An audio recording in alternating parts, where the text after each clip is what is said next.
आपल्याला कुठल्याही क्रियेमध्ये अडथळा येतो, हा आपला पूर्व संचित असतो अडथळा की कसा असतो असा प्रश्न आहे.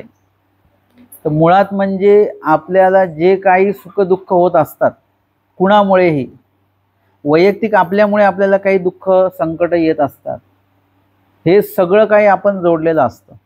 मग दैवपैकीच्या क्रियेमध्ये सुद्धा एखादी चांगली क्रिया करायला गेलो, आपण स्नान करायला जायचंय, मध्येच अडथळा आला म्हणजे काहीही संपर्क नसताना तो अडथळा उभा राहिला. किंवा एरवी आपलं भरपूर पाठांतर आहे परंतु वचनच पाठांतर होत नाही, म्हणजे हे काय आहे, अडथळा आला. प्रत्येक गोष्टीचा आता अडथळा आपल्याला येत राहतो. मग हे काय आहे, कोणीतरी म्हणालं की बाबा आम्ही पूर्ण तयारीमध्ये पोथीला येण्याच्या आणि आदल्या दिवशी आम्हाला गावाला जायला लागलं, असं काही समस्या निर्माण झाली की आम्हाला तिकडे जावं लागलं. म्हणजे का बरं असं, म्हणजे तो अडथळा निर्माण झाला. हा अडथळा आपण पूर्वी जोडलेलाच असतो, 99% हा पूर्वीच जोडलेला असतो. कारण की आपल्यामुळे अनेकांना अडथळे आपण निर्माण करतो. कोणी जर का म्हटलं की आम्ही पोथीला जाणार आहोत, ते म्हणतात कशाला, आपण त्यांना म्हटलं कशाला उन्हात आणायचं पोथीला जाता, त्याची रेकॉर्डिंग येईल मग ती ऐका. आता तो माणूस जाणार होता, पोथी तर त्याला ऐकायला भेटणार, पण इथे आल्यानंतर काय झालं होणार आहे, इथे दंडवत होतो की नाही, सगळ्यांना दंडवत होतो, साधूंना दंडवत होतो, वासनिकांना दंडवत होतो, त्याचं गोमटं एक वेगळं मिळतं. अधिक तुम्हाला या ठिकाणी बसता येतं, म्हणजे ही जागा ज्या ठिकाणी निरूपण होतं त्या ठिकाणी परमेश्वराचं अवस्थान कृपादृष्टी येते, त्या याच्यामध्ये सुद्धा आपण उपस्थित असल्यानंतर त्याचं एक गोमटं वेगळं असतं. तुम्हाला येण्या जाण्याचे जे कष्ट होतात त्या कष्टाचं एक वेगळं गोमटं असतं बरं का. रिद्धपुरी जाता पाऊल पाऊला गोमटे, आमच्या स्वामींनी सांगितलं. म्हणजे इतकं सारं गोमटं मिळतं आणि ज्ञान मिळतं इथे आल्यानंतर, ते वेगळं. म्हणजे इतक्या सर्व गोष्टींपासनं लाभापासनं आपण समोरच्याला काय केलं, वंचित ठेवलं की काही जायची आवश्यकता नाही. देवपूजेला, ती देवपूजा नंतर आपल्याकडे येणार आहे परत, किंवा आपण आषाढीला जाऊ तेव्हा पावसाळा असतो, आता उन्हात आणत नाही जायचं, म्हणजे परत आपण त्याला अडथळा आणला. असे अनेकांना अनेक अडथळे आपणच उभे करत असतो. मग आता जेव्हा केव्हा आपल्याला निरूपण ऐकण्याची जेव्हा संधी येते त्यावेळी आपल्याला अडथळे येतात, कारण आपण कुणाला तरी अडथळे ठरलो. अशा पद्धतीने हे सगळे अडथळे 99%, 100% नाही म्हणत, ते मागून आलेले असतात. मग काही 1% अडथळे असे असतात जे आता इथे आपण नवीन तयार करत असतो जीव स्वतंत्रतेने. म्हणजे मागील कर्मभोग त्यानुसारही सुखदुःख आपण इथे भोगत असतो, आणि कधी कधी प्रस्तुत अप्रयत्नामुळे सुद्धा नवीन इथे आपण काही गोष्टी जोडत असतो. दोन्ही गोष्टी आहेत, तुमचं मागील बँक बॅलन्सही तुम्ही खर्च करता आणि नवीन सुद्धा तुम्ही तुमचं उत्पन्न तुम्ही आहेच द्रव्याचं, तसंच कर्माचं सुद्धा आहे.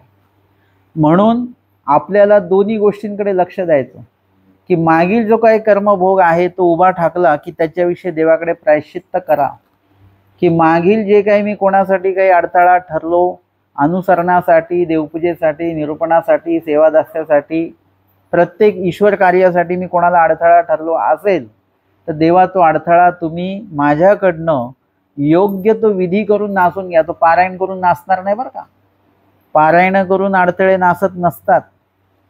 पारायणामध्ये जे काही गोष्टी सांगितलेल्या असतील त्या गोष्टी तुम्हाला कराव्या लागतील, ते विधिविधान करावं लागेल, ते स्मरण करावं लागेल, दुःख तळमळ करावं लागेल.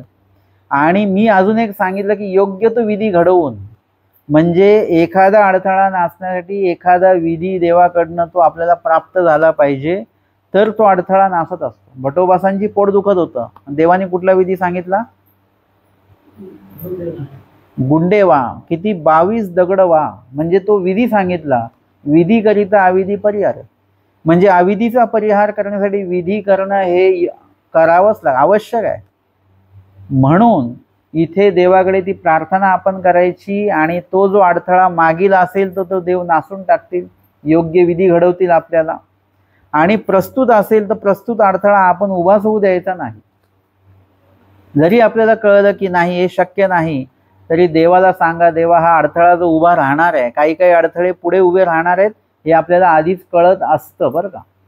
तर त्याविषयी आपण आधीच देवाला प्रार्थना करून तो अडथळा नासू शकतो, किंवा नव्याने जर का आपली कधी कधी कसं असतं की सर्व आपण त्याच्यामध्ये व्यवस्थितच असतो, परंतु आपल्या मनाची धाकधूक असते की मला हे जमणार नाही, मला हे जमणार नाही.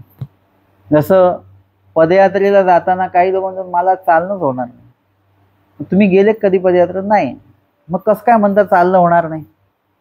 नाही मला जमणारच नाही, मला जमणारच नाही. मग एकाला मी असं जबरदस्ती पाठवलं पदयात्रेमध्ये, आणि ते म्हणाले मी 4च दिवस पदयात्रा केली, आणि त्यांनी पूर्ण 15 दिवस पदयात्रा करून आले. म्हटलं पाय दुखले का? म्हणजे पाय दुखणंच नाही झालं. म्हणजे चालणंही झालं, काही त्रासही नाही झाला, सगळं व्यवस्थित झालं. पूर्ण पदयात्रेमध्ये पाय दुखले नाही, पण घरी आल्यानंतर पाय परत सुरू झाले. म्हटलं तुम्ही पदयात्रेतच राहत जा तिकडंच, हे पाय दुखणारच नाही. उपलक्षणे आपल्या काही मानसिक गोष्टी असतात, त्याला आपण आत्मविश्वास एक असतो, आणि त्याच्या विरोधात काय असतं? आपल्या मनामध्ये आत्मविश्वास असतो, एक कॉन्फिडन्स ज्याला बोलतो, त्याच्या विरुद्ध काय असतं? त्याला मराठीतला शब्द तो न्यूनगंडच आहे. तो भाग आपल्या मनामध्ये असतो की आपल्याला आपल्या क्षमतेवर विश्वास नसतो की मी हे करू शकेन, आणि तुम्ही ते करू शकणार असतात, म्हणूनच देवाने तुमच्यापर्यंत ते पोहोचवलं.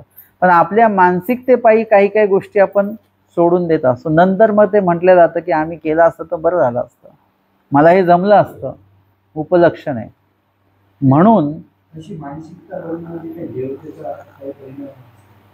बघा कसं असतं की आपल्या आसपास जे वातावरण आहे ना, राजस तामस हिंसक, हे वातावरण हेच काम करत असतं की आपल्याला त्या चांगल्या वातावरणात ठेवायचं नाही, आणि राहिलो आपण तर आपल्याला बदलवत राहायचं. जसं आत्ताच्या काळात खास करून मोबाईल ते काम करत असतं बरं का. आपण निरूपण ऐकता ऐकता इथे प्रकाश दिसला की लगेच आपल्याला ते उघडून बघावंच लागतं. म्हणजे तो मोबाईल आपल्याला पुन्हा पुन्हा आकर्षित करतोय तिकडे, आणि आपण आकर्षित होतो. तर चांगल्या गोष्टी आणि वाईट गोष्टीमध्ये असं येतं की तुम्ही चांगल्या गोष्टीत राहिले की वाईट गोष्टी तुम्हाला काय करत, स्वतःकडे आकर्षित करत असतात. एखादा अभ्यास करणारा मुलगा असतो ना, तो अभ्यास करतोय चांगला, त्याला 3 मुलं तिकडे खेळताना दिसतात. आता काय होतं, त्याला वाटतं मी पण जाऊ, मी पण जाऊ. म्हणून अशा पद्धतीचं वातावरण जरी निर्माण होत असेल तरी आपल्याला लगेच लक्षात आलं पाहिजे की नाही, म्हणजे आपल्याला तिकडे जायचं नाहीये, आपल्याला त्याच्यामध्ये मिसळायचं नाहीये. आपल्यामध्ये राजस तामसपणा निर्माण होतो, हिंसकपणा निर्माण होतो, त्याला प्रतिबंधित करता आलं पाहिजे की नाही म्हणजे नाही. मी अलीकडे ते डायटिंगवाल्याचं उदाहरण देत असतो. ते डाएट जे करतात ना लोक, ते जबरदस्त असतात बरं का. ते असे लोक आपल्या धर्मात पाहिजे. म्हणजे डाएटवाले कुणाच्या बापाचं ऐकत नाहीत. त्यांना किती म्हटलं एक खा थोडंसं, नाही म्हणजे नाही. एवढ्या ह्याच्याने माझ्या एवढ्या कॅलरीज वाढतील, लगेच ते मोजून मापून हिशोब सांगतात. आपल्याला पण टेन्शन येतं की आपण किती खातोय आणि किती कॅलरीज वाढतात. परंतु त्यांच्या समोर कुठलाही पदार्थ आला, कडक पाळणारे लोक, तर ते खाणार नाही म्हणजे नाहीच. आणि कितीही बेचव लागलं तरी ते कच्चं जे काही खातात तेच खाणार बरोबर. म्हणजे त्यांच्या खाण्यावर एवढं नियंत्रण आहे, पक्क नियंत्रण आहे. तसं आपल्याला आमिष दाखवणाऱ्या अनेक घटना आपल्या आसपास घडत राहतात की एकीकडे प्रवचनाला जायचं आणि एकीकडे लग्नाला जायचं आहे ना. लग्नाची तिथी आहे की नाही, कुठे जायचं? लग्नाला नाही गेलं तर समाज नाराज होईल, आणि निरोपणाला गेलं तर नाही गेलं तर कुणी नाराज नाही होणार, हे आपल्याला माहिती आहे. आहे ना. प्रवचनाला नाही गेलं तर कुणीही नाराज होणार नाहीत, पण लग्नाला नाही गेलं तर अख्खा समाज जो आहे आपला तो नाराज होऊन जाईल, ते घर नाराज होऊन जाईल. मग कुठे गेलं पाहिजे? लग्नालाच गेलं पाहिजे. म्हणून लोक लग्नाला जातात.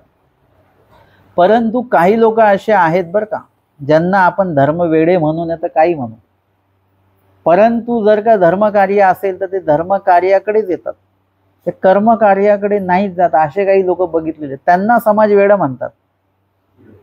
हां, देवासाठी माणूस वेडा आहे वगैरे, परंतु तो माणूस असा आहे की बस देवाची सेवा उपलब्ध झाली की बाकी कुठल्याच गोष्टीचा विचारच नाही करायचा, फक्त देवाचाच. आमचे स्वामी सांगतात की जा उड्या मारा पाण्यामध्ये.